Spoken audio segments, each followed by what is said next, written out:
Good morning, everyone. This is day 2 of our adjudicative hearing in the Horse Heaven Wind Power Project. I'm going to ask our staff today to just take a poll of who's here from the council. I know we have one that's running late and we'll be listening into the recording at a later time here. And I see our witnesses here already. Ms. Cook, good morning. We'll get to you very shortly. If the staff could call the roll. When I proceed through the roll call, please be sure to state your name for the record as well as your status as present. Thank you. FSEC Chair, Kathleen Drew, present. Department of Commerce, Department of Ecology, Eli Levitt, present. Department of Fish and Wildlife, Mike Livingston, present. Department of Natural Resources, Lenny Young, present. Utilities and Transportation Commission. Stacy Brewster, present. For the Horse Heaven Project, Department of Agriculture, and Benton County.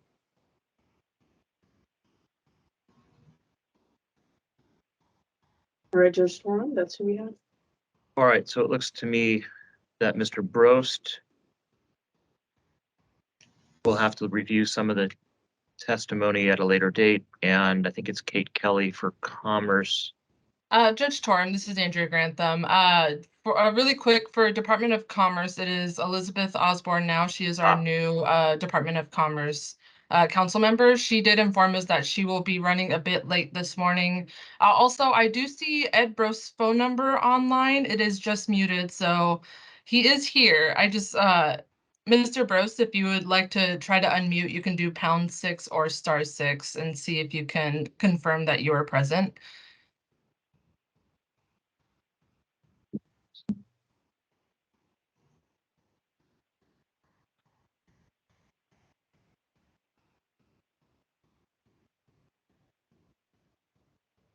All right, we'll see if Mr. Brost, at least if he's called in, we'll figure out with him. Maybe Ms. Grantham can send another email and sort out any confirmation.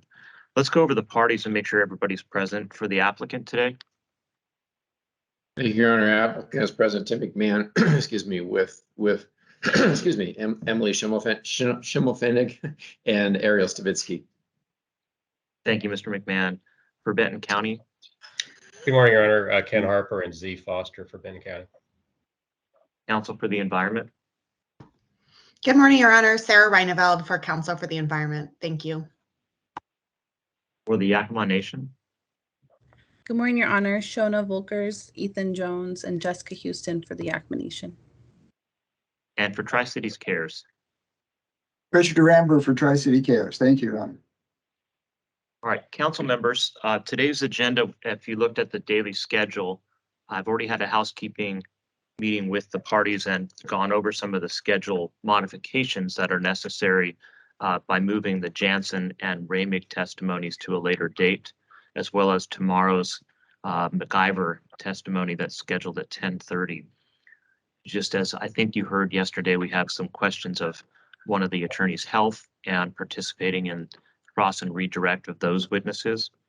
Today, we do have Michelle Cook. She's scheduled here at 9 o'clock for about an hour and a half to 2 hours of examination. I hope you've read her testimony, which I believe is exhibit 2003. Mr. Harper, is that correct? That's correct, Your Honor. The parties have done some shuffling, council members, to see if we can adopt certain testimony from the Yakima Nation's witnesses tomorrow that were originally scheduled at 11:30 on Wednesday, August 16th. Those would be for Leon Ganuelas and Mark Nutzman. Today, when we take Mr. Ganuelas's adoption of his testimony, much of it is subject to confidentiality provisions. So my proposal to staff was that we attempt to see on kind of a low threat environment opportunity how the procedures we've developed to move us all into a breakout room for a closed record session might work. So today, when we're done with Ms. Cook's testimony and we get Mr. Ganuelas and Mr. Nutzman together, I think what I'll do is take Mr. Nutzman, have him adopt his testimony and let him go. and then Mr. Ganuelos, we'll all see how it works for us to go into closed record session to adopt his testimony, work out any glitches on that today when we have a little extra time. That way, when we take a number of other confidential matters in a closed record session next week, it looks like we'll have a better idea how that all works and be able to be that much more efficient. I think the only other update is the exhibit running list that Lisa Massengale is updating in real time has now been shared with the parties. So they'll also be tracking council members what we made sure you understood yesterday afternoon for your purposes of keeping score. I think those are all the things that I covered with the attorneys during housekeeping that I wanted you to know about. You'll also have seen that Ms. Grantham sent an email this morning to the service list linking to yesterday's video of the entire hearing. So those members that missed anything or think they need to review anything on the video side can get it there. Transcripts may take a little longer to hit the website, particularly because we're using the same court reporter for the bulk of this adjudicative hearing. So in mercy to the court reporter, we're not asking him to continue to work that many more hours after what we do each day. All right, anything else from the parties by just a raising of your hand electronically before I swear in Ms. Cook?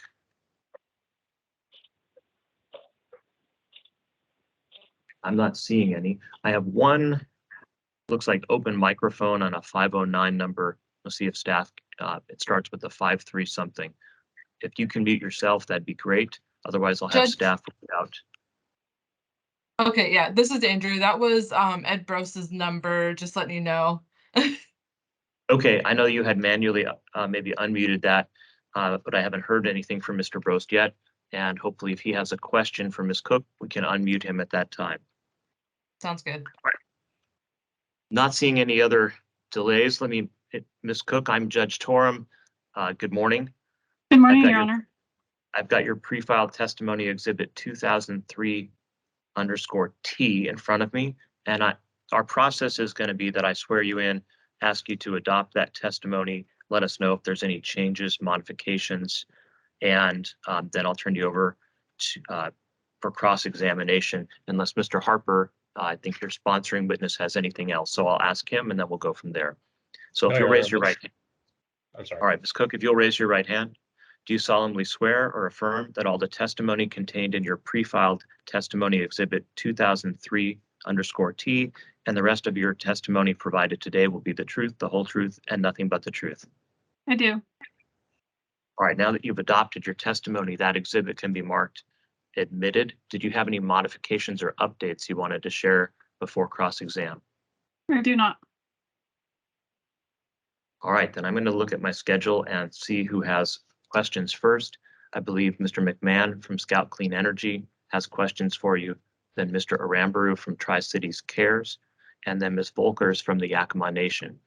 After that, I'll see if anybody else from council members have questions, as well as other parties that didn't specifically list anything.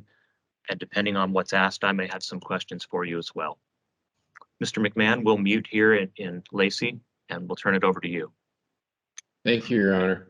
Good morning, Ms. Cook. I'm Tim McMahon. I'm lead counsel representing Scout Clean Energy in these proceedings. Thank you for being here today. Good morning. Thank you. Yes, thank you. And I just violated what I was just about to say, which is yesterday, Mr. Wentz and I tended to talk over each other a little too often. I'm sure I have 50% of that responsibility. So if I do that, I will try not to. And I think you and I can perhaps develop a vibe where that doesn't happen. So I promise to do my part there. Yeah, I think that was kind of the main thing I just wanted to introduce. So let me know. And I also tend to be a fast talker. I will try to discipline myself there as well. But if I go too fast, I don't know, show me a hand or something and I'll slow myself down. All right. Okay. All right. Thank you.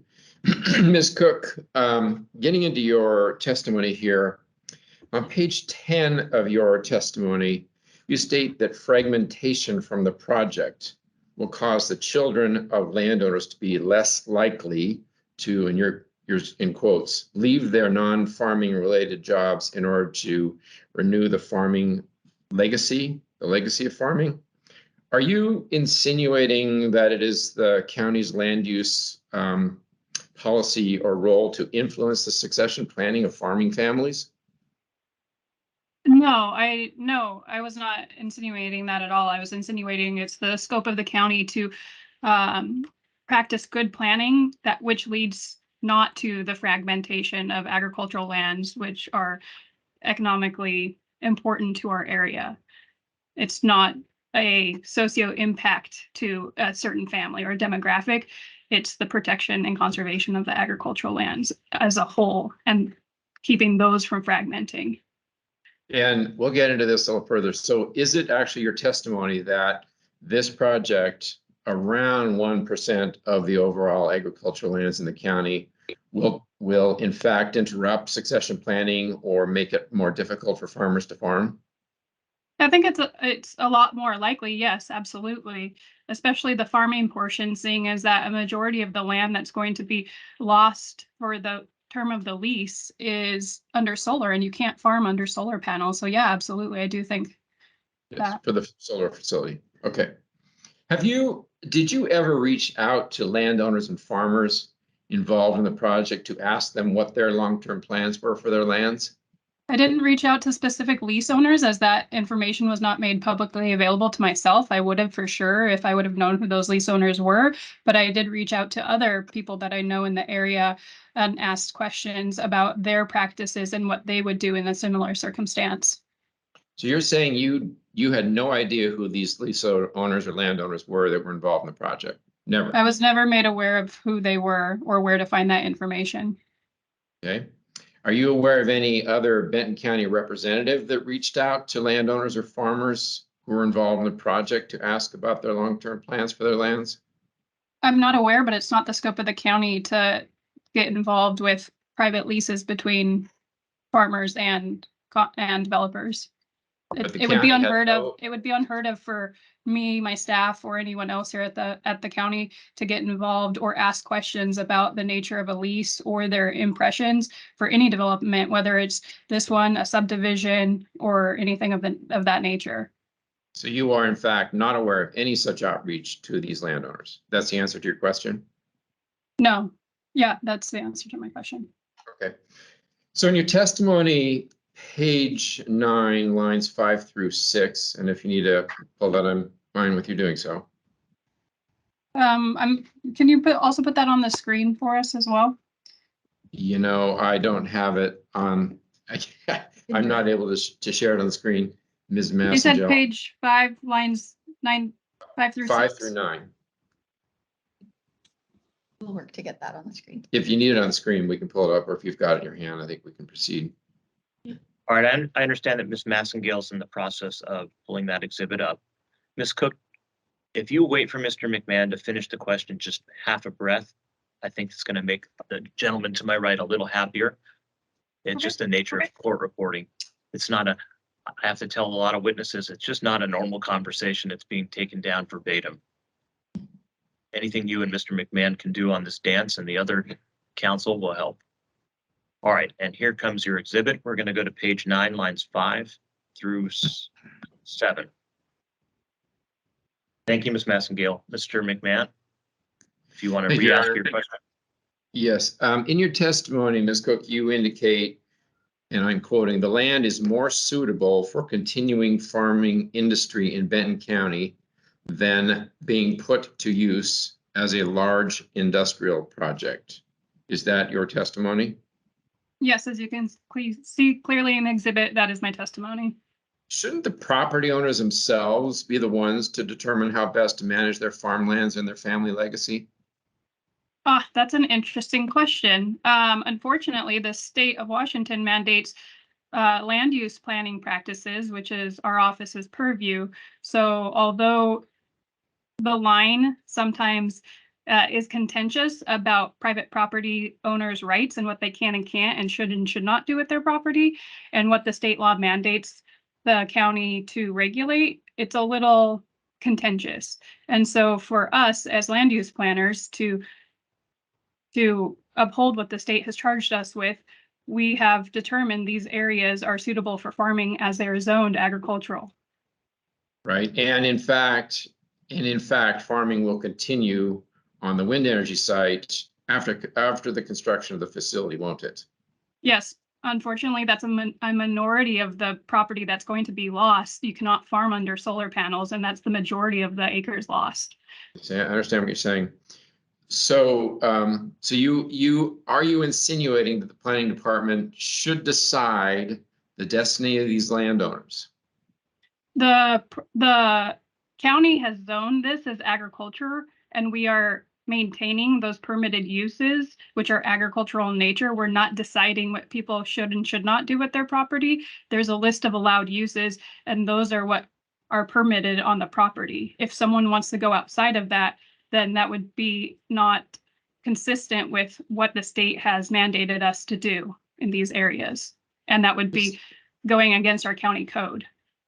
Is there anything that restricts renewable energy development based upon the soil classification? Can you repeat your question? Is there anything that restricts renewable energy development on these lands based on soil classification? I'm not aware that there is. And isn't it true that, at least what I think I'm hearing, is that you or the planning department decide what is compatible for these landowners on behalf of these landowners? We don't decide that. Our county code, which has been adopted into law, lays that out. But for this project, is it your role to decide whether or not renewable energy is allowed as a compatible use on the wind facility portion of this project? For this project, it's FSEC's role to decide whether or not compatibility is Okay. there. All right, good. Well, we agree on that then. So concerning the soils classification, is there anything that restricts development on the land based upon soil classification? Not to my understanding, but the land was designated as soil classification is a consideration, one of 8 considerations that are used to designate ag lands. And do you have knowledge of the farm soils on this property, on the area that's proposed for development? It's a very large area, so I'm not specifically aware of what they are, but I did take an active role in our ag lands reclassification, and I know that they're not poor soils. But your testimony characterizes it as prime farmland, right? Yes. Okay. Like I said, there's 8 factors that go into Yes. prime farmland, not just soils. I understand that. Prime farmland designation, however, is typically referencing USDA NRCS farmland classification, correct? Are you speaking as far as soils go? Yes, as far as soils go. That's one of 8 tests to designate ag lands of long-term significance. Yes, and I'm talking about your testimony that calls this project prime farmland. You do state that in your testimony, don't you? Yes. And isn't it true that for this particular soil, and I know you come from a farming family, isn't it true that for the Ritzville silt loam soils, which is about 92%, I can represent to you 92% of the project lease boundary, is classified as prime farmland if irrigated, correct? No, that's not correct. It has to do with water availability, including precipitation. So you're disputing that definition from USD NRCS data concerning the characteristics of prime farmland. As I said, it's one of 8 criterias, and water and precipitation is another criteria. So those factored together. So if there's enough precipitation for dryland wheat farming, those soils, that area, are suitable as an agricultural area. And you are aware that none of this property is irrigated, correct? I am aware. All right. But it does have good precipitation levels. Well, what is the annual precipitation per year in this area? In this area, I believe it's well, and I can't say this for sure on the record, but the last time I read the memo, I want to say it's 4 to 6 inches of rain a year. roughly. So rather arid, isn't it?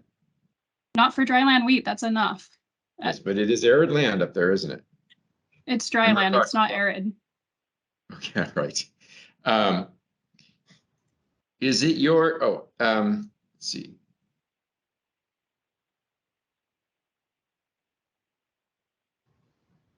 So is your testimony that this location in Benton County differs from other dryland wheat areas in the Northwest? Is this somehow unique or is it pretty typical? I'm not familiar with other dryland wheat operations in the Northwest as I'm not from there. Okay. Where are you from? I'm sorry, that's interesting. Where are you from?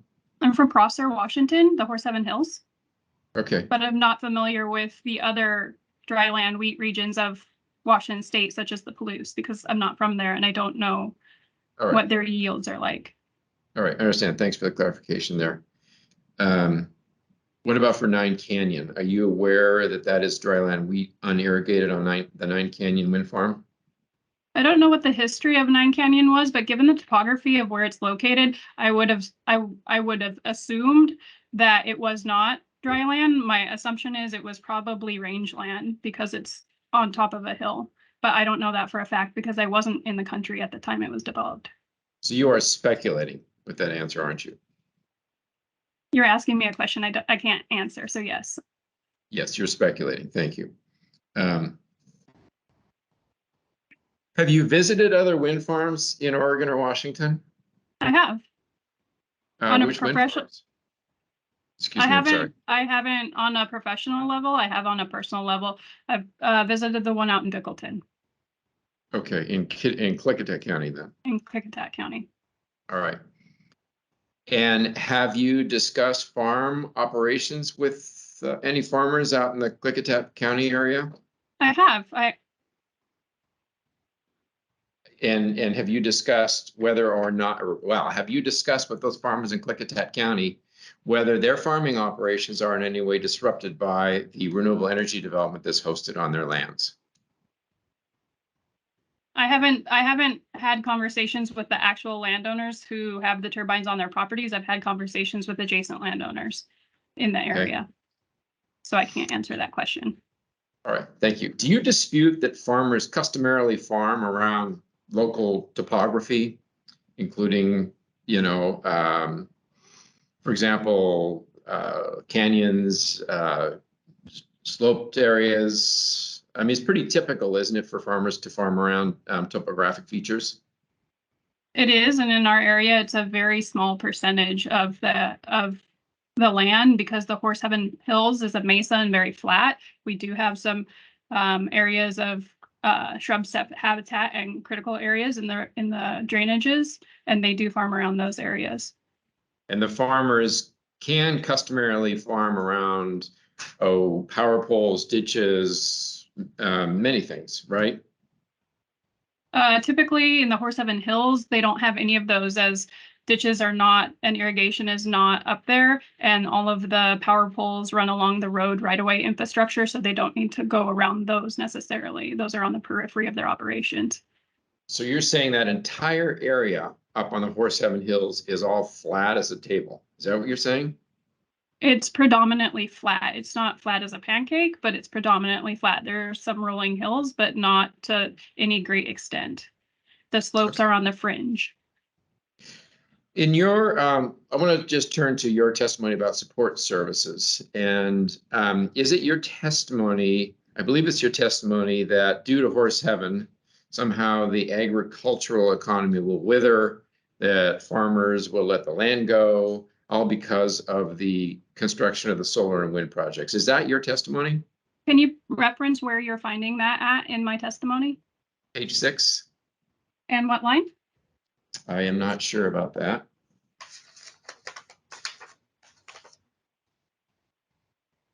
Okay, all right, good. Yeah. Yes, could you scroll down, please?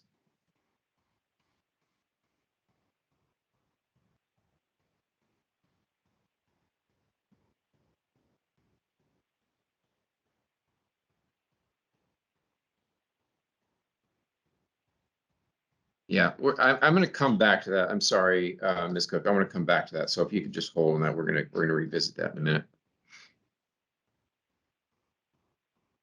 Is it your opinion that this 1% of Benton County farms proposed for wind and solar development will actually destroy agricultural support services?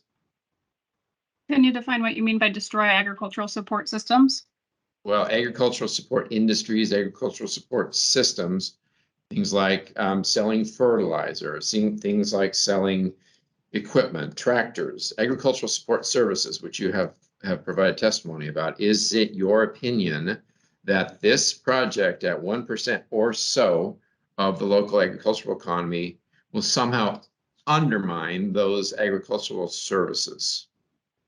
Well, I'm not exactly qualified to speak to economic development and farming practices such as that. I do believe that this project will impact those services. Will it destroy or undermine? Those are very aggressive words, and I think that's taking it a little too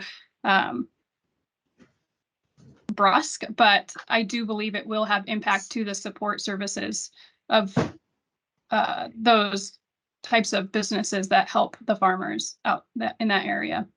And do you deny that new revenues from the wind leases will spur further investments by these landowners? In what capacity are you speaking? Any capacity. Will the new revenues spur these landowners with new generation of additional income? Is it your opinion that will not spur further investments? Further investments into what? Stocks or into their land or what? Into their land, into their farming operations, into buying more. I can't speak to what the farmers are going to do with their payouts. Excuse me, we're not going to talk over each other. Tractors, any equipment.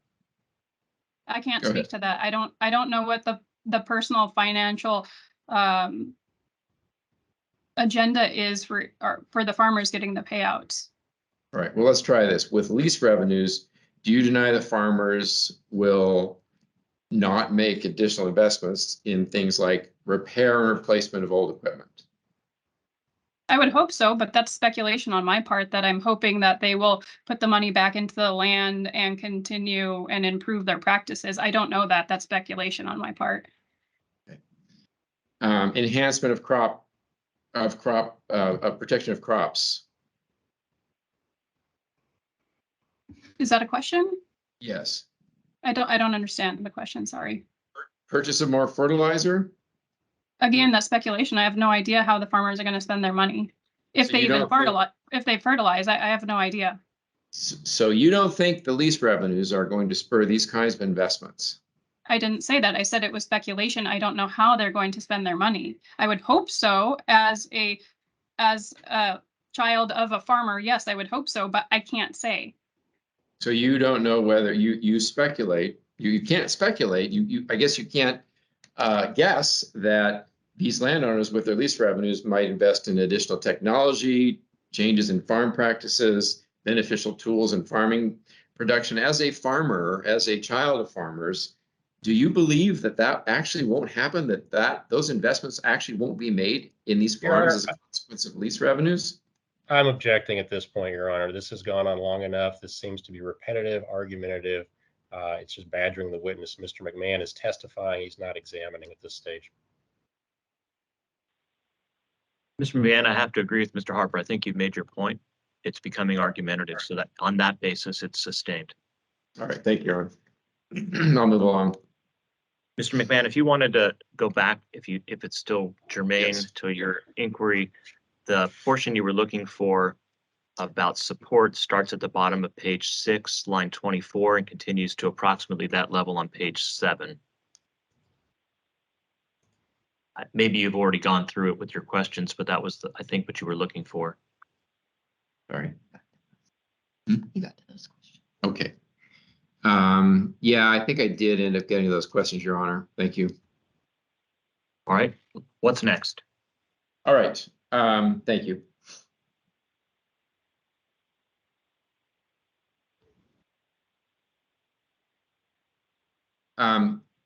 Ms. Cook, you provided testimony about the potential loss of agricultural economy or agricultural products And your testimony really only references dry land wheat, doesn't it?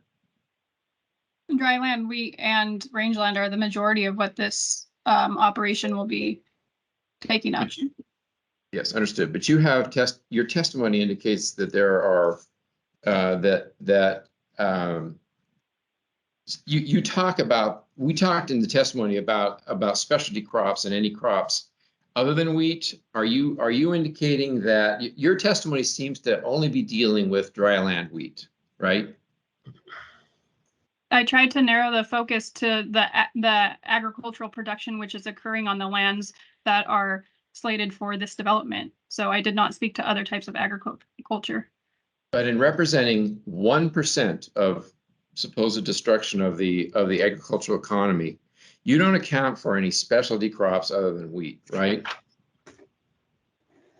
Again, I'm only speaking to wheat and rangeland because those are the two primary operations that will be impacted by this because of the footprint of it. If you'd like me to speak to other agricultural in the greater 47 Hills, I'd be happy to if you have a question. Well, the question is this, the point is this, the question is this. Your testimony talks a lot about the destruction of the farming economy because of the loss of dryland wheat and this 1% of the agricultural economy or the agricultural products. That is your testimony, right? Focusing on that 1%, which is dryland wheat. Yes, my testimony does speak to the agricultural economy and how this project would impact that because the scope of the project is within the dry land area of Benton County. Yet, isn't it true that Benton County grows many crops, grapes, potatoes, onions, apples, hops, that have much, much higher value than dryland wheat? The agricultural economics isn't at debate here for the conditional use criteria, sir. Well, actually, I disagree with that. I'm trying to understand your testimony, which infers that this project is going to have a material impact on the agricultural economy of Benton County. Yeah, your testimony does not account for products other than wheat. Is that true?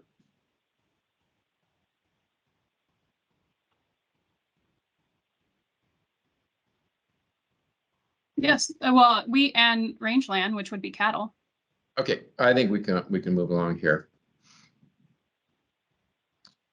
Isn't it true, and perhaps you can't answer this question, but I'll try. Isn't it true that dryland wheat is really a very small fraction of the value and use of these lands when you account for all of the other agricultural products, including specialty products and specialty crops, which I just described?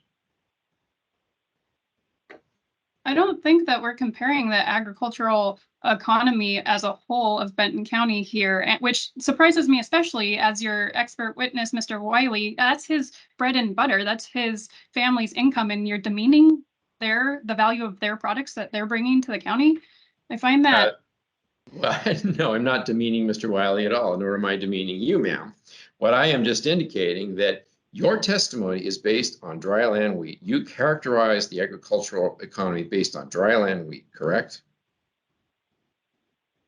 It's one of the factors of Benton County's agricultural economies, yes. And your testimony does not account for all the other crops, especially particularly specialty crops or high value crops, grapes, potatoes, onions, apples, hops, that have a much higher value than dryland wheat. Again, correct? I don't see the relevance here to the scope of this project. Ma'am, you are not the adjudicator of relevance or not. I'm trying to get you to answer a specific question and get your opinion. Can you re-ask the question then in a way that Yes. I can understand? Your characterization of the agriculture economy in Benton County is limited in your testimony to nothing but dryland wheat, correct? I have spoken to the project area, which is dryland wheat and rangeland, and how this project will affect that and the overall economy of Benton County from an agricultural standpoint. Right. All right, Mr. McMahon, I think you made your point here. I'm going to let That's right, Your Honor. Thank you. If there are other crops of value that Mr. Harper wants to draw out on redirect, we'll learn about that and find it in the testimony at that point. What else have you got? Governor, I'm Your also Honor, going to speak up now, if I may, because Mr. McMahon is continuing to talk over Ms. Cook's answers. I understand that occasionally Ms. Cook anticipates his question, but it's particularly important that the council hear her complete thought before Mr. McMahon moves on. And I'll interject, Mr. Harper and Ms. Cook.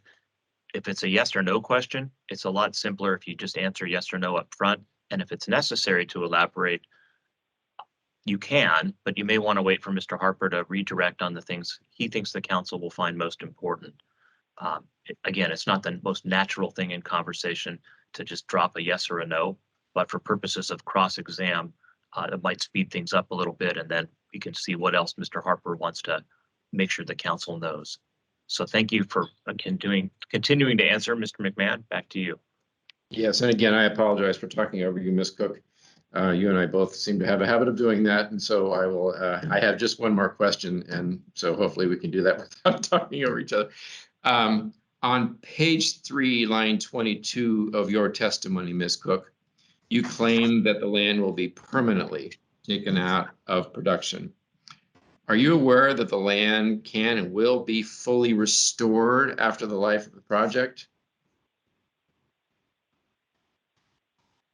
It's my professional opinion as a land use planner that the majority of the land will not go back to agriculture after the lifetime of this project. So you dispute the findings throughout the Northwest in general, that, and the understanding that after retirement, the land will be returned to agricultural use. Objection. That objection, Your Honor, that lacks foundation. I don't know what he means throughout the Northwest. The land will be returned after retirement. Mr. McMahon, can you give a little bit more specificity so the council knows what you might be referring to as well? Well, Ms. Cook, are you aware that wind facilities throughout the Northwest, all of them, are required to restore the land upon which they have hosted the projects? Are you aware of that? I'm not familiar with other wind projects or their conditions of approval in the Northwest, but I am aware that they do need to have a plan in place for the removal of these. However, I've yet to see a successful wind farm being removed to this point in my career or my lifetime. Understood. It's a relatively new industry. With that, I have no further questions. I thank you for your time. All right, Mr. McMahon, let's go on to Mr. Aramburu. Good morning, Ms. Cook. I'm Richard Aramburu. I represent Tri-City Cares. Good morning. Good morning. Just a couple of questions for you on behalf of the community.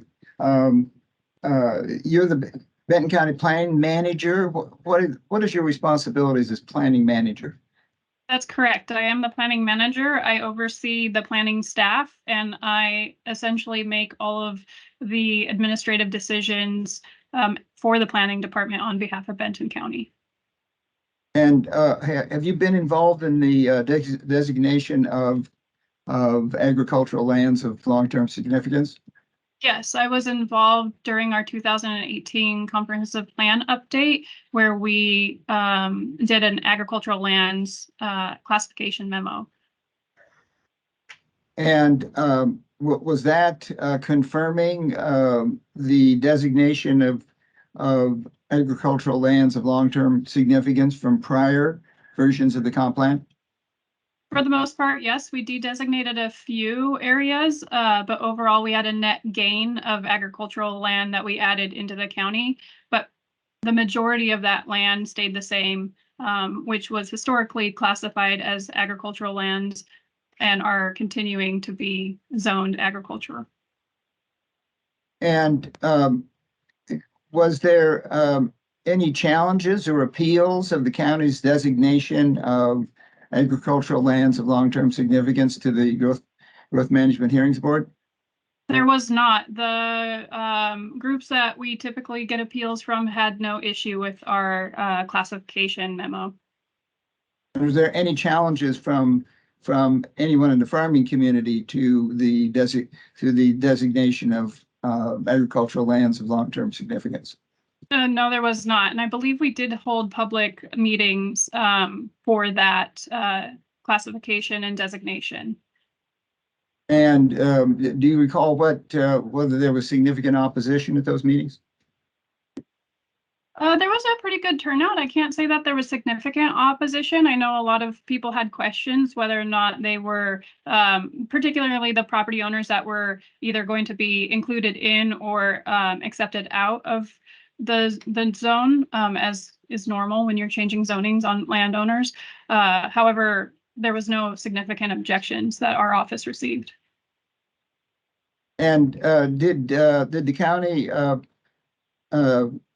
do SEPA compliance for this designation?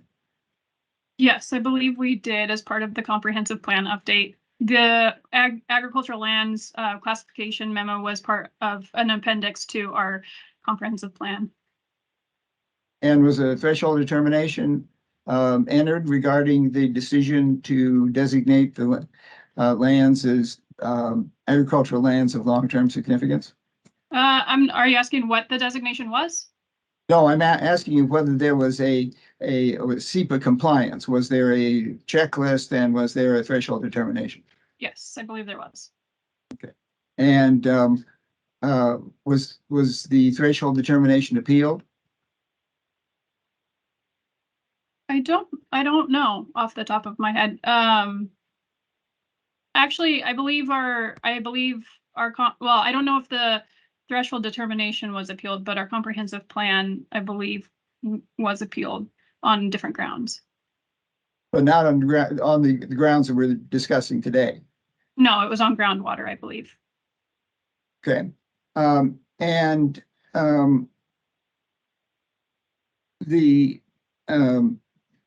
Let's see.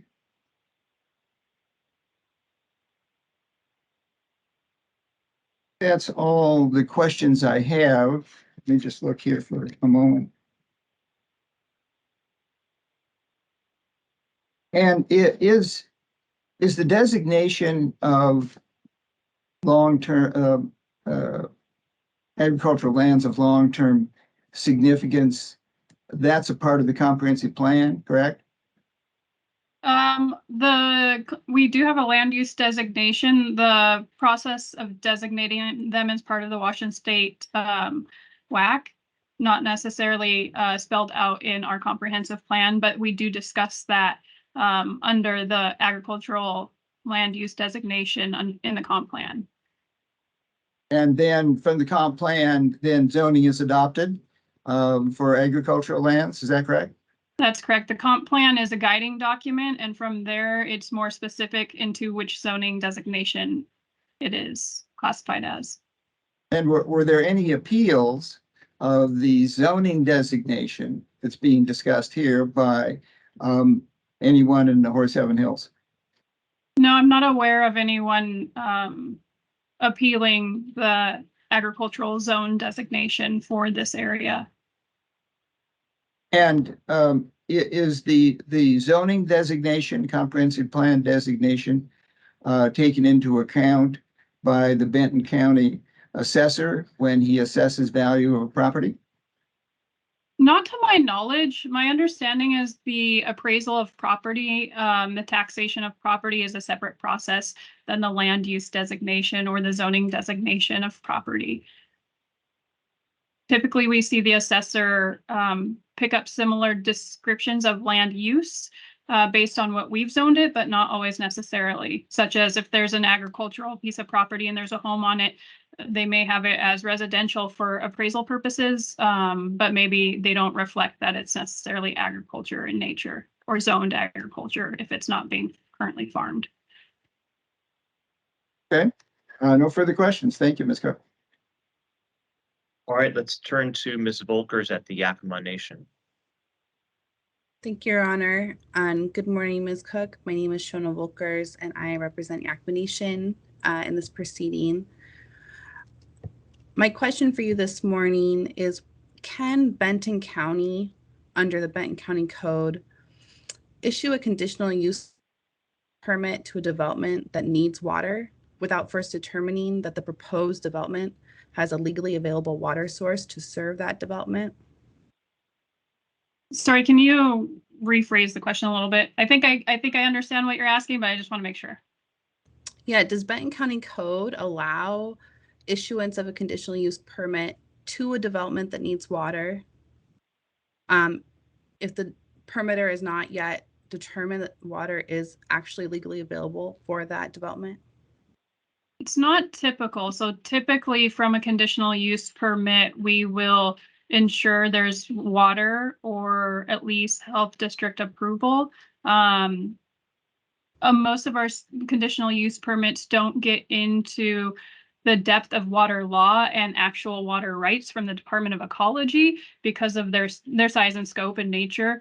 Most just require approval of the use from the Benton Franklin Health District, which would approve the well and or sanitary facilities. And we require as a part of their application that Benton Franklin Health District letter before they can apply, or with their application materials. If their water source is from somewhere else, then we generally ask for compliance from that water purveyor as part of their application materials.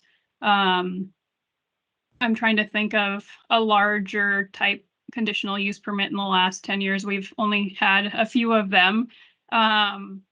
And I would say groundwater compliance would be something as staff we would certainly look at. We also, when we send out the agency packet to the reviewing agencies, they often, the Department of Ecology often will comment back that need for groundwater is required. And so we will use that as a condition of approval in the conditional use permit that they seek compliance with that groundwater requirement.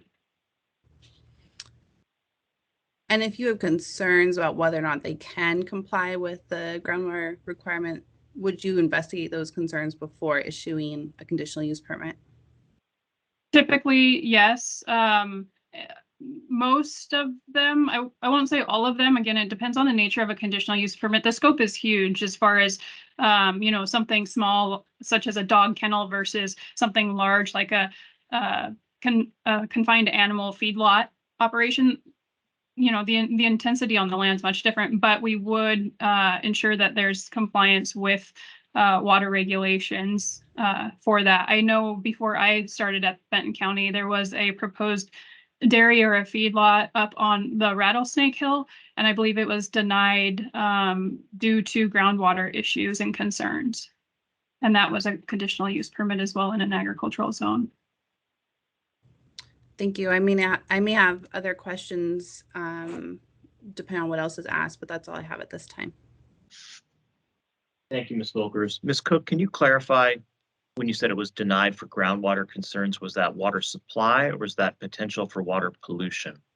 I don't know. As I said, it was before I arrived. I just know that groundwater was an issue of some sort. I don't know the status of it entirely. Okay. If it becomes relevant to the council, whether it was for non-point pollution or contamination concerns or water supply, it may come from another witness. Ms. Reineveld, I know you're not listed for any cross-exam questions. Did you have anything this morning? I don't have anything at this time. Thank you, Judge. All right, Mr. Harper, I'm going to come back to you and go one more round of questions. Then I'll ask the chair and the council members for their questions if they haven't already been asked. Mr. Harper? All right, thank you, Your Honor. Good morning, Ms. Cook. How are you? Good, thank you. All right. Ms. Cook, Mr. McMahon spent a fair amount of time focusing his questioning on what he portrayed as I guess a farm economics dispute. And what I'd like you to do, Ms. Cook, is if you could just could you tell the council about whether that, in your view, is germane to the concept of long-range planning and how a conditional use permit in this case may factor into the county's long-range interests in its agricultural lands? The county does consider economics when it comes to long-range planning in a small sense, but economic development isn't necessarily our scope of or area of expertise. While our land use practices we try very hard to ensure that they promote economic development throughout the county, whatever that may be. We certainly try not to have land use long-range code provisions such as our comprehensive plan that would go against the benefit of economic development in the county. When it comes to, so that is within the scope of long-range planning or, comprehensive long-term planning. Within the scope of a conditional use permit, it's a little bit different. So while we have our comprehensive plan designation for planning, so planning goes kind of top down, we have this giant 20-year plan with all of our hopes and dreams and good visions for the future. How will you do good practical planning that will have a robust economy? From there, you whittle down, as I said earlier in one of my other statements, from there you whittle down into specifics and you get into the day-to-day permits, which the conditional use permit would be one of those, and it gets a lot more limited in its scope. And unfortunately, for a conditional use permit, we take out the economic gain or the opportunity to a certain demographic of people or that sort of specifics from our evaluation, and we just look at our set of criteria, which doesn't include that economic gain or benefit to a small group of citizens. And as I said earlier, it's a really tough conversation to have because somebody's coming to you wanting to develop their land, and you know from a human level that they will have economic gains from this. But from a regulation standpoint, and honestly, that's what we are, we're regulators of the state statutes, we can't allow it. And so our limitations, prevent us from doing that, even though it makes sense from a human standpoint. Professionally, it's just not a factor, unfortunately. And it's hard as a professional. It's really hard because you understand that there's going to be economic impacts to a group of people if a use is denied or not allowed or not permitted, and personally, the Wileys are my family. They're my cousins. So do I want them to have economic gains? Absolutely, I do. But professionally, this isn't an allowed use. This isn't a permitted use. It doesn't further the protection of agricultural lands. So professionally, I have to say no. Ms. Cook, is there a sense in which your permitting decision-making or your testimony in this case, because it is certainly correct, you're not deciding the outcome of this CUP, but is there a sense in which your permitting analysis is intended to further and help facilitate longer range planning goals? Are those in harmony in some sense? They are on a kind of a 3,000 foot level, I would say.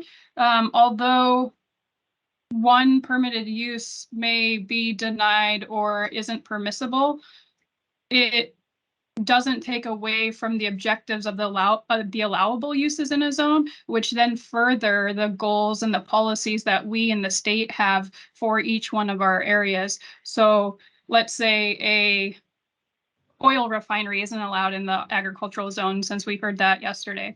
That may not improve the economy of Benton County, but it is going to keep farmers and the agricultural zone.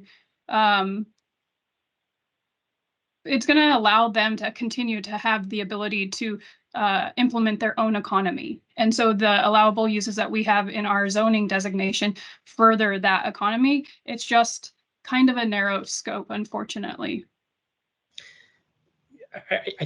Is it fair to say, Ms. Cook, that a significant portion of your pre-filed testimony is intended to draw the attention of the council to the long duration of the Horse Heaven Wind Farm facility? Yeah, I would say so. I think a lot of people are looking at this project within a limited scope, whether it's 30 years or a lifetime. And from planning, we try to look much further out. And for us, we only have a limited area of agriculture. We're not making new agricultural lands. And so that protection is key. And it's not just protecting it for 10 or 20 years or 30 years or however long the lease is. I know from practice that as soon as a use is established, it generally is there in perpetuity. It doesn't necessarily go away. It definitely shifts the landscape and what goes on there in the future, long after I'm gone. And so these are things that we consider as land use planners. Ms. Cook, Mr. McMahon asked you a question that I objected to as lacking foundation. He asked you about other examples of restoration after retirement of a sort of a similar type of project.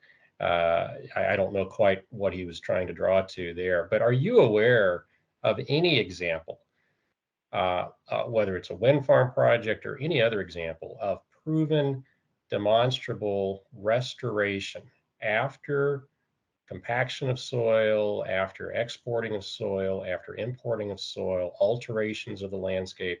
Are you aware of any area-wide soil rehabilitation effort that would be comparable to what Horse Heaven Wind Farm portrays in its ASC here?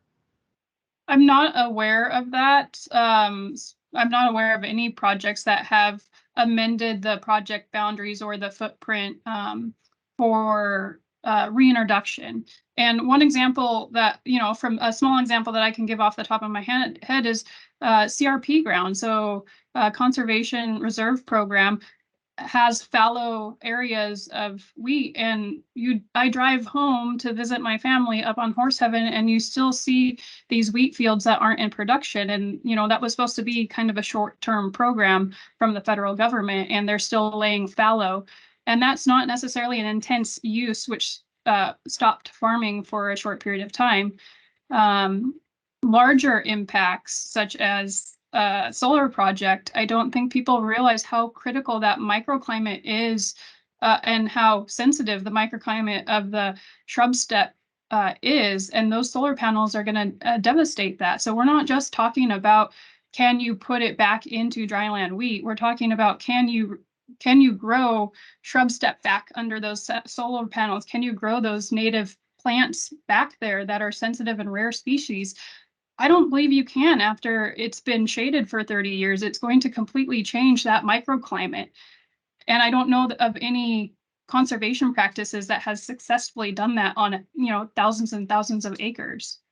Does the ASC and the supporting materials that you've had a chance to review in the SEPA documents, does it adequately engage with this topic, in your opinion? I don't believe it does. Ms. Cook, do you know what the useful operating life of the Horse Heaven Wind Farm project is? I don't know for sure, but I believe it's 30 years. Yeah, I think that's correct. I guess the question then is this, Ms. Cook: what will essentially happen if at the end of the 30-year period it proves to be infeasible or just uneconomic to engage with this restoration effort to return the soils to the kind of growing capacity that they currently have? Do you have any opinion on that? Well, it's going to continue fragmenting the landscape if they're not able to restore it. And, as I said in my testimony, if that's the case, I believe then that it will lead to other uses. So what typically happens in land use planning is, let's say for some reason a use isn't allowed, or it was what we call grandfathered in, and today it's not allowed. Well, it's been there forever, so I should be able to do this thing. And so if we have an industrial scale or an industrial type use out in an agricultural zone, and that use ends its life cycle or goes away, but maybe the infrastructure is still there or something of that nature, we'll see inquiries of more industrial uses come in and say, yeah, well, but for the last 30 years, there's been a wind turbine here. So of course I should have a communication facility, or of course I should have, a data server farm. It won't be any more intense than what was there previously. And that's a hard argument from our standpoint to make. That's typically when we see a lot of petitions for rezoning, reclassification, when you have that legacy of fragmentation in a particular zone. Is it a concern of the county, Ms. Cook, that in the same manner that Mr. McMahon has tried to portray the Scout facility as a natural extension of the Nine Canyon project, that subsequent projects will be viewed or sought in relationship to the Horse Heaven Wind Farm, should it be approved? Yeah, I think, in our layman's terms, and I'm sorry, but in our terms, we say essentially we're opening a can of worms. If you allow, and Nine Canyon's a really good example of that. So Nine Canyon was approved by the Board of Adjustment, which is a citizen panel who may not be adequately sufficient to consider all of the facts and the criteria and the issues at hand when it comes to a large scale project like this, what effect it will have. And so because Nine Canyon was approved, unlike we've had 2 other wind farms that weren't approved and they were larger and almost in the same area, it essentially opens the floodgates to other inquiries. And I feel like if this is approved, other developers will come in and say, yeah, but there's this large scale project right here. So, it's not going to be that much different of an impact. Unfortunately, when we're analyzing the CUP criteria or other uses in a zone for permitting, we don't look at what's historically been done, especially if there were some errors in analyzing them. So we look at what's before us, not what was done previously. And so we would look at what's happening now, not what happened then, and base it on today's factors and today's criteria. And like you said, I just feel like if this is approved, then it's going to lead to more fragmentation, more interest, more developers. And that really has me concerned because our landscape is rare and unique and beautiful. And, we as farmers, speaking from a personal sense, try really hard to be good stewards of the land, both for ourselves, our families, and our our community. I've tried to focus, Ms. Cook, on factors that are germane to the CUP criteria. Some of those are very, very specific. Some of those have to do almost with SEPA level mitigation. Others are more values based and more subjective. I think you heard Mr. Went's testimony on that. Let me wrap up with this, Ms. Cook. Regardless of Mr. McMahon's discussion of economic impacts, bringing it down to a farmer by farmer level.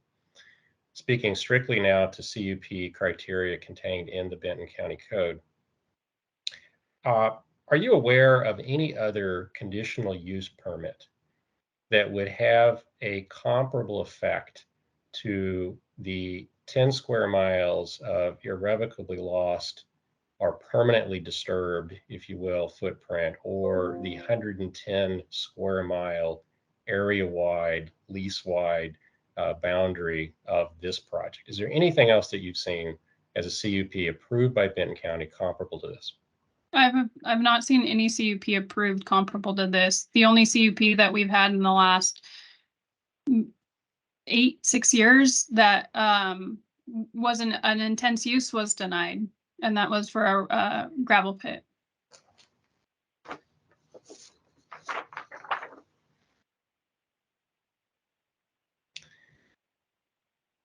Ms. Cook, I'm going to end there. Thank you very much. Thank you. All right, we've completed the redirect. We're going to do a little bit of recross exam and then we'll come to the chair and the council. Mr. McMahon, anything further? Your Honor, can I request a short break? Sure, we have gone for an hour, so let's come back at 10:10 and we'll go from there. All right, everybody, let's see if we can get back on screen here. Court reporter's ready to go. Ms. Cook, you ready? I am. Thank you for the break. No worries. I think everybody probably needed it. I appreciated the cue. There were some nodding heads when you asked. Mr. McMahon, recross.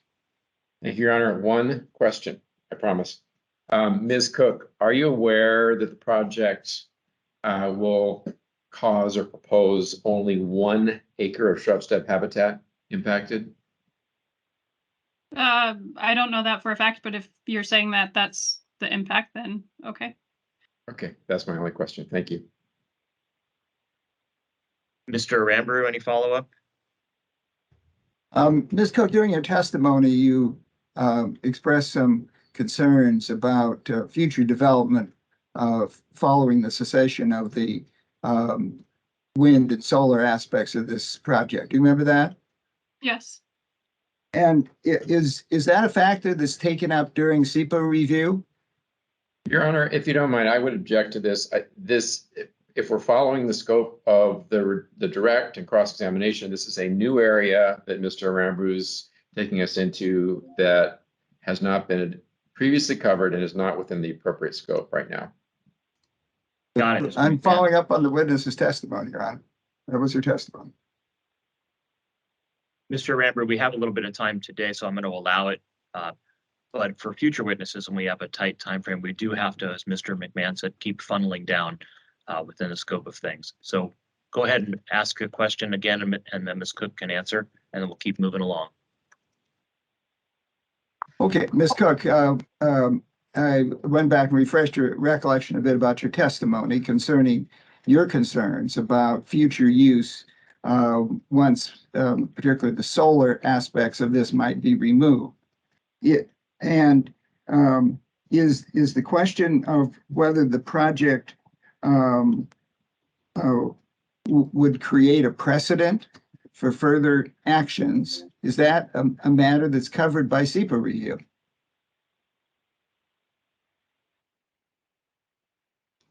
I am unsure. I don't know that a SEPA review would speak directly to that or setting a precedent for something, but a SEPA review would definitely review and comment on the loss of habitat, the impacts to, or I would hope that it would, what the ramifications would be, both short-term and long-term, which then may set a precedent later in the future. And is it the case that no final action is taken by Benton County on proposals until a final environmental impact statement is prepared? On conditional use permits, that's correct. So typically for conditional use permits, we have concurrent applications. We have a conditional use permit application and we have a SEPA application or a checklist, and those run concurrently. However, the conditional use permit doesn't go to the hearing examiner until the SEPA has determination has been made. And a final impact statement prepared. Is that correct?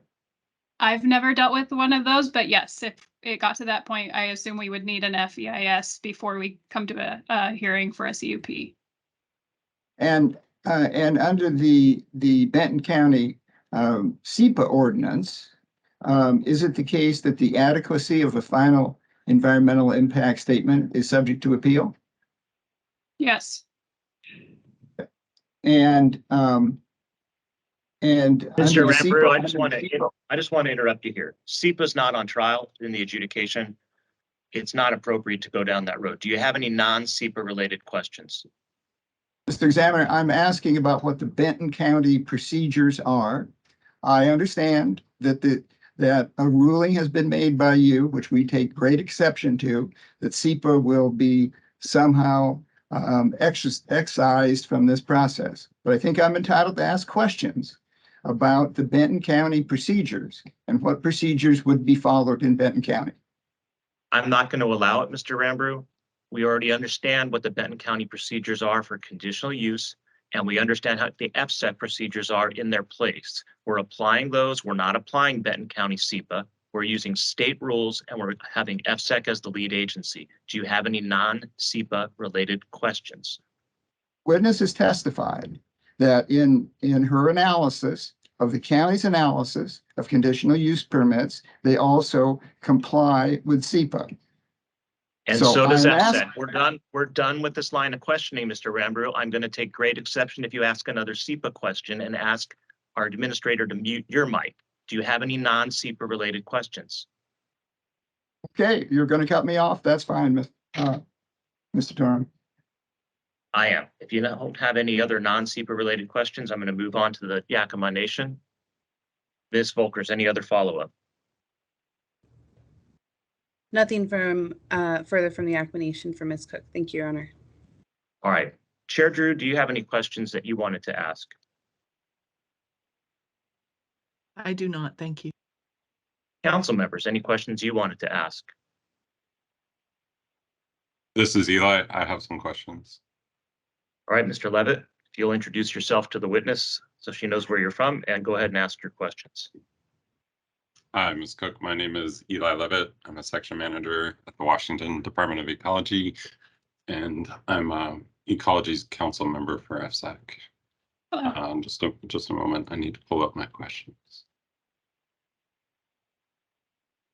So, do you or Mr. Wendt or your team do the GIS analysis on land use on behalf of the county? Land use or zoning? We used to, however, we established a GIS department, so now we work with them to do our mapping. Okay. Do you know, does anyone on that team kind of ground truth the maps by going out into the field ever? You know, to see, okay, this industrial land use borders this agricultural use, and, you know, try to get the lines as correct as possible, so to speak.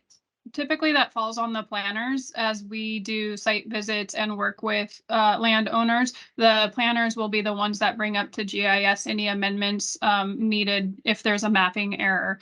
However, we as staff do not make any amendments or mapping changes to our data layers, which we get from other agencies. So coming to mind, a pretty contentious one that we have is wetlands. And although they may not be the most accurate, we're not able to make amendments to those. We send them to the appropriate state agency to work with in determining whether or not the wetland is actually present, as we don't have the expertise to make those determinations.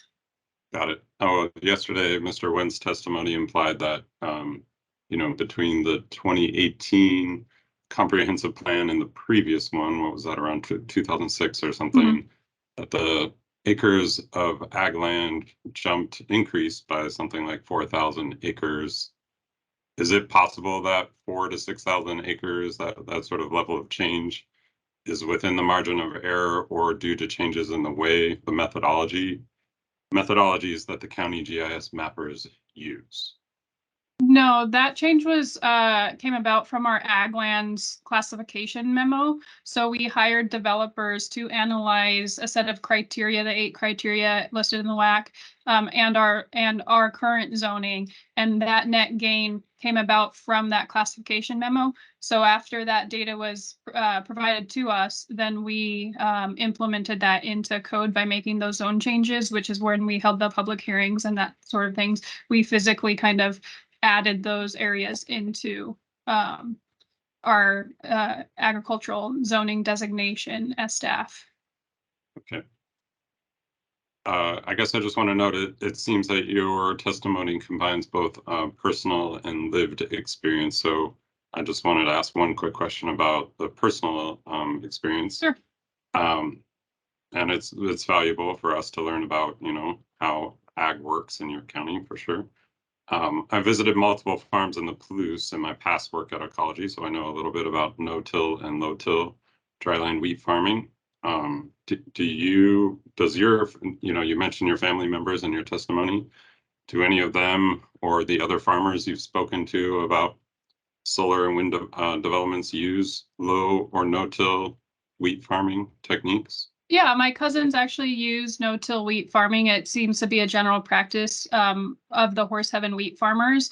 I don't know their practices as intimately as I do irrigated ag, row crops, and as animal husbandry, which is more of my background. But in speaking with them, both in Klickitat County and in Benton County as dryland wheat farmers, they both use no-till practices.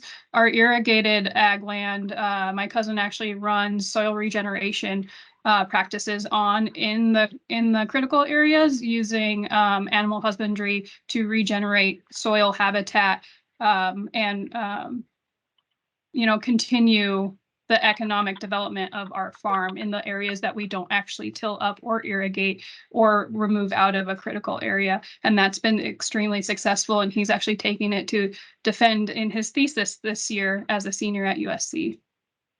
Interesting. Well, going back to the GIS questions, does the county GIS do GIS maps or layers at the level where you can differentiate exactly where active dryland wheat farming is occurring in the Horse Heaven Hills? It's pretty area? apparent. Yeah, it's pretty apparent from aerial imagery. You have a swath of blonde, which is the wheat field, and then you have the clear cutoff line. The other defining factor is that the wheat farmers tend to use sections because of the large linear squares that they have up there. Irrigated ag tends to use crop circles, and so just visually you can kind of see the difference between those two visually from the aerial imagery. So if you asked your GIS mapping team, they could estimate the number of acres in the Horse Heaven region that is in active use right now for dryland wheat farming and or ranching. Ranching's a heck of a lot tougher, just because you can't really define where people run cattle on. It looks like open habitat, so you wouldn't know if it was preserved or not. But as far as dryland wheat goes, you could probably slap a polygon and get a rough estimate. Obviously, not including physical barriers and canyons and that sort of thing. Okay, and jumping around here a little bit. Excuse me, Mr. Levin. Ms. Cook, you just called slap a pull-up. Sorry. What was that? To draw a polygon using GIS, roughly, not necessarily accurately as far as determining how many acres within the Horse Heaven region would be dry land versus irrigated. But we do actually have that analysis for specific zoning designations. We just don't have it. Okay. I missed the word polygon as you spoke quickly. I wanted to make sure it was accurate in the record. Mr. Levitt, you had another follow-up. Yeah, just a few more, 3 more maybe. To your knowledge, has the county, Energy Northwest, or any other entity that you partner with surveyed and or reviewed the productivity of farming or any lessons learned in general, such as challenges and opportunities associated with the Nine Canyon Wind Farm? Not to my knowledge, no. Okay, so the county and or partners like Energy Northwest have not, for example, asked the wheat farmers in that area, how are things going since the wind farm was established? Yeah, I'm not aware of it, but Energy Northwest may check in with their leaseholders. We, the county, are a bit disattached from that narrative, so we don't hear things like that unless we know someone personally involved or professionally involved. Okay. Mr. Wendt didn't get into this yesterday, but I guess I'm curious. You said something earlier about a board of citizens approved the Nine Canyon wind farm in some way. Yes. Do you have any? Yeah. Okay. Could you give me just a very brief background on that, what that process was from your perspective? Yeah, so currently a conditional use permit is heard by a hearings examiner, which is a quasi-judicial, typically a lawyer that we, the county, hire, and she's a woman for us. She's unbiased third party. So she will hear these. She's also professionally trained generally in land use law. And so she will go through our code and all the testimony she's received in the application and review it for consistency. And then we'll make her determination as to whether something should be approved or denied. The Nine Canyon project, so prior to having a hearing examiner set up, my understanding is, because I wasn't here at the time, the county used a board of adjustment, and that was a panel of citizens with no particular training who would hear land use matters and make a decision based on, which was supposed to be based on the county code. We have a similar board called the Planning Commission, which I oversee. And I can tell you that the difference in the hearings are night and day, especially with consideration and the scope that needs to be narrowed into what they're reviewing. I feel that hearings examiners are a lot more defensible and accurate in their decisions. When you get boards of private citizens, making decisions on land use, sometimes they're not always the best decisions or the most appropriate decisions. Okay. And then I'm curious, I guess, from just the county staff perspective, so this includes you and Mr. Went and other county officials. Is there anything official that changed at the county level 2020 and prior? You know, it could be a commissioner's resolution, it could be changes to code, it could be white papers, policies, procedures that change that would impact how you and your team approach the consideration of proposed wind farms or solar farms? I don't believe so. I mean, we had a text amendment which prohibited them after 2020, but I don't believe that there was any documentation or guidance of how to review a wind proposal, except for those that are listed in our county code and our comprehensive plan, kind of those guiding documents that we as staff would use. But again, you know, that's outside of our purview because we don't get to make those decisions on those types of permits. It's the same as a dog kennel. I don't get to decide if somebody gets a dog kennel or not. That has to go through another administrator as far as approval goes. Yeah. Thank you. That's it. Do other council members have any questions for Ms. Cook? All right, hearing none, I have one question, Ms. Cook. From page 8 toward the end of your testimony, the theme talks about taking land out of production and not maintaining agricultural viability for a variety of concerns between family farms and succession. When I got down to page 10, your conclusion was it won't be economically viable for farmers to return the agricultural lands of long-term commercial significance to agricultural use at the end of the Horse Heaven Wind Farms project life. Have you thought about any ways that you could assist from the county level, or you might ask FSEC or the state government to assist, assuming this recommendation is for approval and it's built? With that scenario, have you thought of any ways that would change your conclusion to make it easier for things to go back to long-term commercial significance and agricultural use? I have not, but I can see where you're going with that. And honestly, I would hope that either the state or, you know, another body would help incubate and, you know, generate these maybe progressive ideas that would help them keep in the scope of agriculture while maintaining a new source of income. I just personally haven't done it myself or thought about it or engaged with anybody on that in the context of this project. One of the ideas that, as I looked at your testimony last night, that came to mind, I don't know if the council, it's within their scope even, is a question of you made it seem as though it's economically infeasible to reverse the effects of the wind farm and get things done. It would be a financial issue for the landowners. Mm-hmm. And I wondered if there was any consideration in the county for financial assistance to do that. And if so, some kind of long-term trust that may be part of the conditioning the council considers. Again, sometimes we're looking at environmental impacts, not financial impacts, but part of the decommissioning of the project usually includes posting a bond and other fiscal things. So I'm wondering, again, in the context of decommissioning, whether the county has thought about, for this project, for Nine Canyon, for any of them, that might be a change to an agricultural area, a trust fund of some sort. How it's funded, I don't know, to make sure it's not a financial burden on the individual, and the county, as you've said, can maintain its regional and zoning area interests to get things back on what the county's vision might be for beyond our lifetimes. Long question, but the concept, Yeah. I hope, is clear.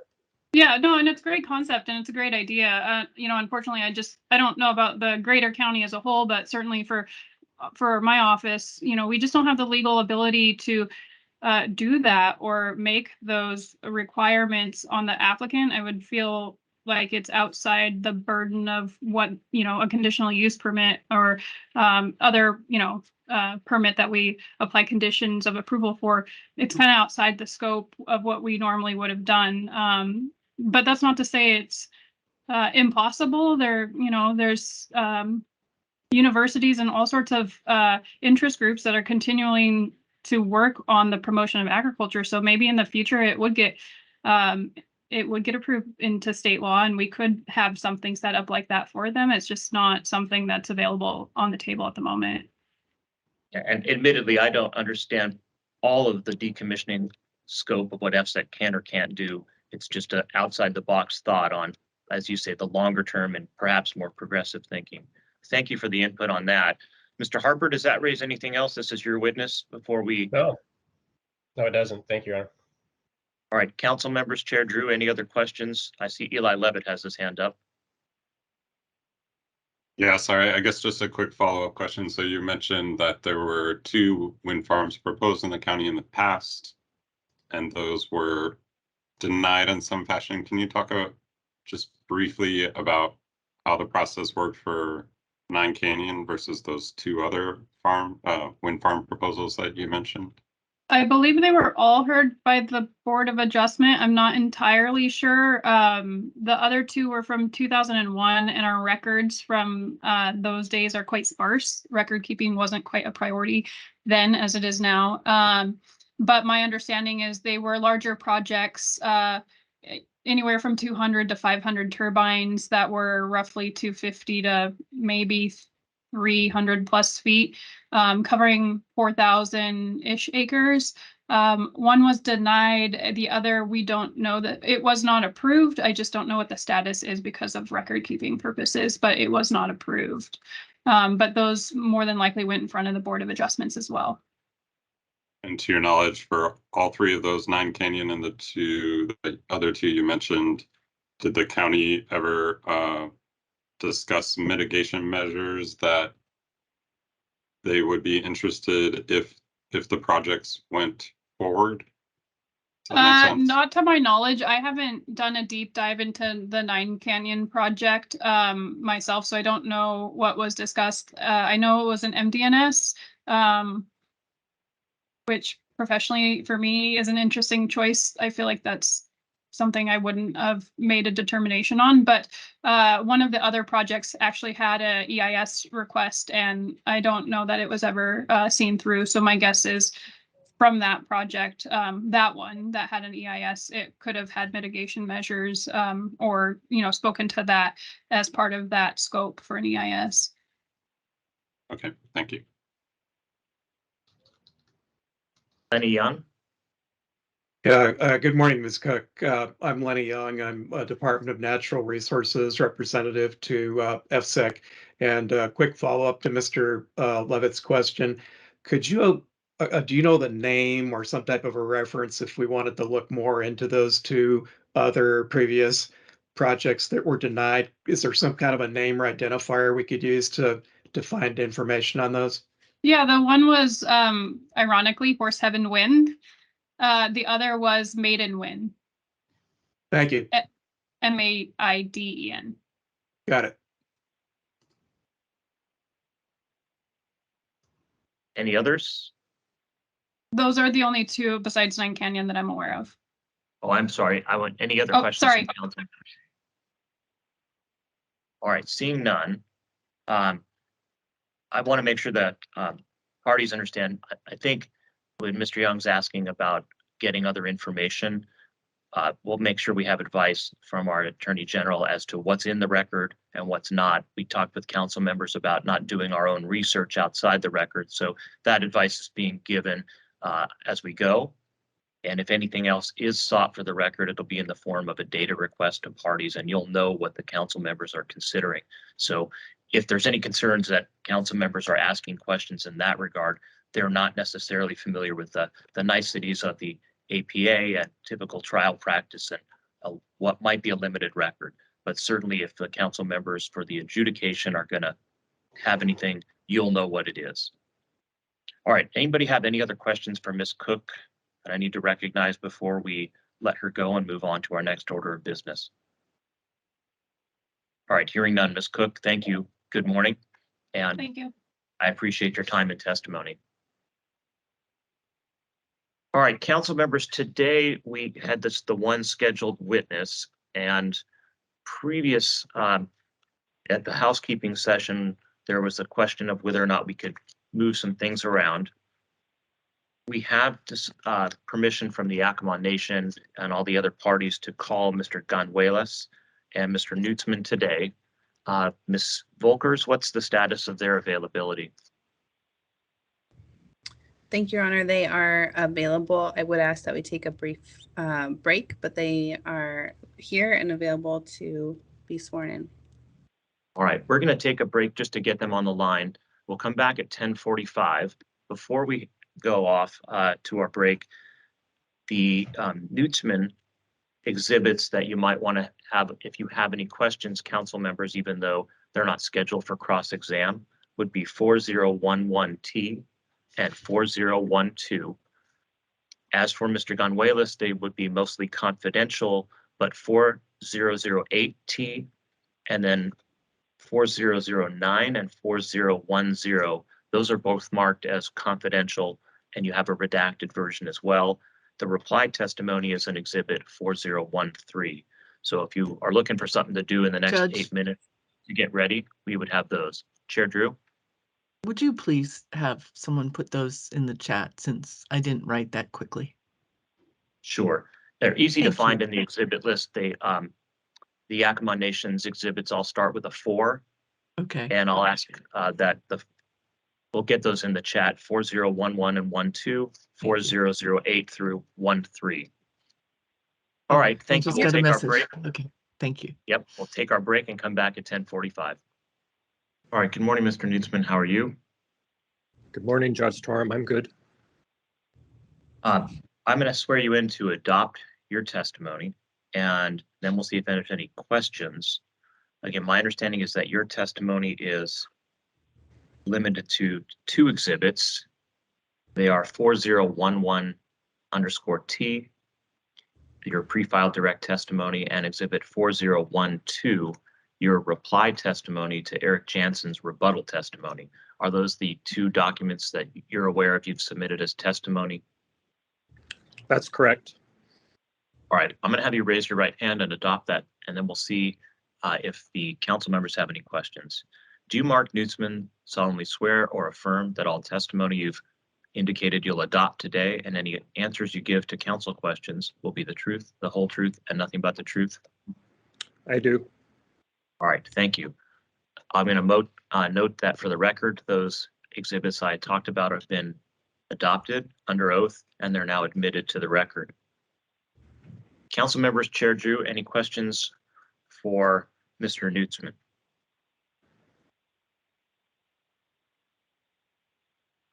All right, I'm not hearing any, Mr. Nutzman. That's probably the easiest morning at trial you'll ever experience.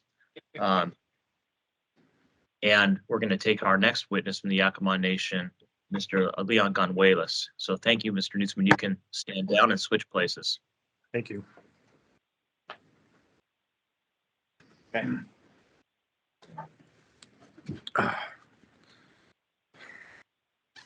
Good morning. Are you Leon Gonzalez? Good morning. Yes, sir. I am. Out of respect for the confidentiality of much of your testimony, council members, we're now going to make sure that our system for moving into closed record hearing works. So I'm going to ask staff to move us to a Microsoft Teams breakout room. So Mr. Gonzalez, hopefully everybody transfers over, and I'll do a quick roll call of parties and council members to make sure we're all there, and then we'll take your testimony. All right, I can see that a number of us are back, moved over automatically from the other meeting. See if I can have the participant list put up on the side. I see there's more of us in this session than there were in the other. For any members of the public that are listening, we're back from a closed record session where witness Leon Gonzalez was talking about some privileged and confidential information regarding pronghorn antelope. There are redacted versions of his testimony available on the FSEC website if you're interested. those are the redacted portions are the ones that members of the public or those that haven't signed confidentiality agreements can access. And we were gone in out of public session for about 30 minutes, maybe less. All right, council members, I don't know that there's any other business. I'm going to ask the parties again if I'm overlooking anything we said we would do on the record today with all of the council members. Mr. McMahon, was there anything on your list that we still needed to do with the council members today? Not that I'm aware of, Your Honor. Thank you. Mr. Harper? No, I don't think so. And Ms. Reineveld? Nothing further. Thank you.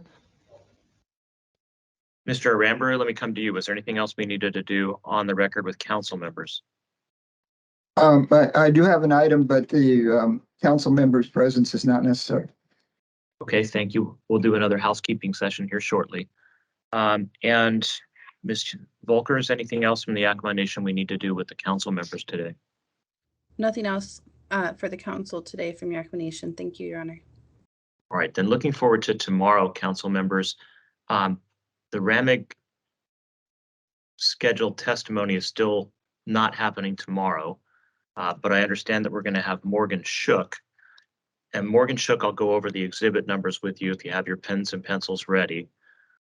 Morgan Shook's testimony will be available also, I'm sure, from the very busy Ms. Massengale in a daily folder on the SharePoint drive to make it easy to access and review this evening. Morgan Shook was originally scheduled for next Tuesday, August 22nd at 11:40 a.m. And supposed to go after a lunch break into 2:30 p.m. So there's approximately 2 hours of testimony to be ready for tomorrow.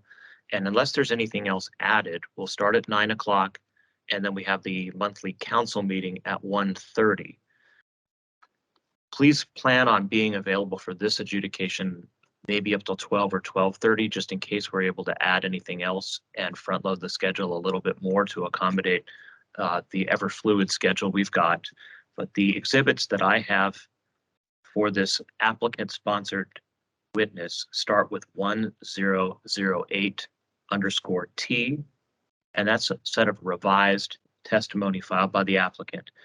The supporting exhibits follow in sequence through 1009 all the way through 1020. And there's also some reply testimony, if I'm not mistaken, at 1051_R. So essentially 1008 through 1020 and 1051. Mr. McMahon, Ms. Stavitsky, did I get those correct? Yes, Your Honor. Thank you. And Ms. Shook will be available at 9 a.m. tomorrow? Correct. It's Mr. Shook, just for the record. Thank you. Thank you. Council members, any question on your homework for tonight and are ready for tomorrow? All right, then we'll recess the adjudicative hearing portion. Oh, I have a question from Mr. Livingston. Yeah, I'm sorry, Judge. I missed, what time would we start tomorrow? 9 o'clock. I'll do a 9? housekeeping session with the parties to see about any other schedule items I can advise you of. And then at 9 o'clock, we'll have Mr. Morgan Shook adopt his testimony and see if there's any questions. We know we're going to have cross-exam from,